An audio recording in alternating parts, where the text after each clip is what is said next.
नमस्कार विद्यार्थी मित्रांनो, व्यंकटेश एज्युकेशन अँड संस्कृती या आपल्या चॅनेलवर सर्वांचे सहर्ष स्वागत आहे। आजच्या व्हिडिओमध्ये आपण शिक्षक पात्रता परीक्षा म्हणजेच टीटी पेपर 1 सराव प्रश्नपत्रिका 1 बघणार आहोत।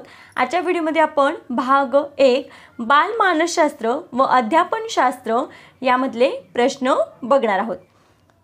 बघा, इथे पहिला प्रश्न आपल्याला असा दिलाय, खालीलपैकी कोणती व्याख्या बाल विकासाकडे अंगुली निर्देश करते।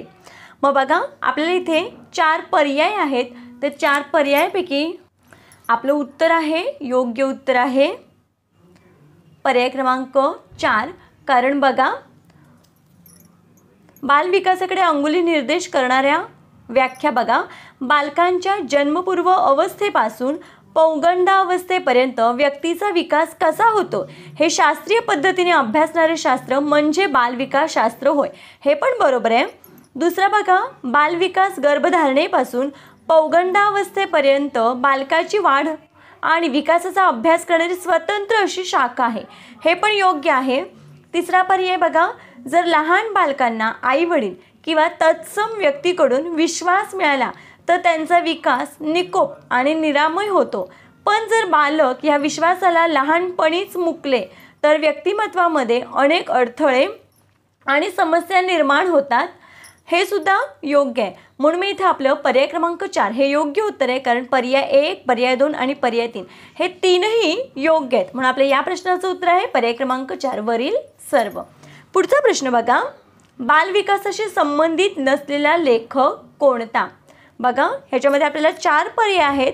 तर त्याचं उत्तर आहे F.W. टेलर। हे बालविकासाशी संबंधित नसलेला लेखक आहे।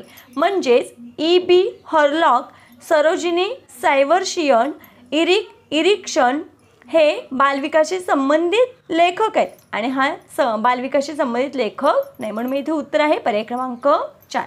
पुढचा प्रश्न बघा, शिक्षणाचा सत्तावादी स्तर हा टिंबटिंब आहे। मग बघा, आपल्या या प्रश्नाचं उत्तर आहे अनुभव केंद्रित। शिक्षणाचा सत्तावादी स्तर हा अनुभव केंद्रित आहे। पर्याय क्रमांक 4 हे आपलं योग्य उत्तर आहे। चौथा प्रश्न, चारित्र्याचा विकास टिंबटिंबमुळे होतो। मग बघा, चारित्र्याचा विकास नैतिकतामुळे होतो। मग इथे पर्याय क्रमांक 3 हे आपलं योग्य उत्तर आहे। पाचवा प्रश्न, खालीलपैकी अध्ययन अध्यापनाचा कोणता स्तर नाही। मग याचं उत्तर आहे विभेदीकरण स्तर। पर्याय क्रमांक 1। व्यक्तीचे अध्ययन खालीलपैकी कोणत्या परिस्थितीत घडून येते। मग याचं उत्तर बघा, नैसर्गिक तसेच नियंत्रित वातावरण। पर्याय क्रमांक 4 हे आपल्या प्रश्नाचं उत्तर आहे। पुढचा प्रश्न, खालीलपैकी टिंबटिंब हे शिक्षणाच्या मुख्य उद्दिष्टांपैकी एक आहे। याचं उत्तर आहे समाज परिवर्तन। पर्याय क्रमांक 2 हे आपल्या प्रश्नाचं उत्तर आहे। म्हणजे समाज परिवर्तन हे शिक्षणाच्या मुख्य उद्दिष्टांपैकी एक आहे। आठवा प्रश्न, शालेय गणवेशाच्या माध्यमातून टिंबटिंब या मूल्यांची जपणूक होते। मग याचं योग्य उत्तर आहे समता। पर्याय क्रमांक 3। नववा प्रश्न, मूर्त सक्रिय अवस्था बालकांच्या टिंबटिंब वयात असते। मग याचं योग्य उत्तर आहे 7 ते 12 वर्ष। म्हणजेच मूर्त सक्रिय अवस्था बालकांच्या 7 ते 12 वर्षे वयात असते। पर्याय क्रमांक 2 हे आपले योग्य उत्तर आहे। 10वा प्रश्न, अभ्यासक्रम विकसन ही टिंबटिंब प्रक्रिया आहे। मग याचं योग्य उत्तर आहे अभ्यासक्रम विकसन ही अखंड प्रक्रिया आहे। पर्याय क्रमांक 2। 11वा प्रश्न, प्रत्येक व्यक्तीच्या अंगी असणाऱ्या काही सुप्त क्षमता लक्षात घेऊन त्यांचा विकास करणे म्हणजेच टिंबटिंब। मग प्रत्येक व्यक्तीच्या अंगी असणाऱ्या काही सुप्त क्षमता लक्षात घेऊन त्यांचा विकास करणे म्हणजेच शिक्षण. पर्याय क्रमांक 2 हे आपल्या प्रश्नाचं उत्तर आहे. पुढचा प्रश्न, परिणामकारक शिक्षण होण्याकरिता खालीलपैकी कोणती बाब आवश्यक आहे? मग परिणामकारक शिक्षण होण्याकरता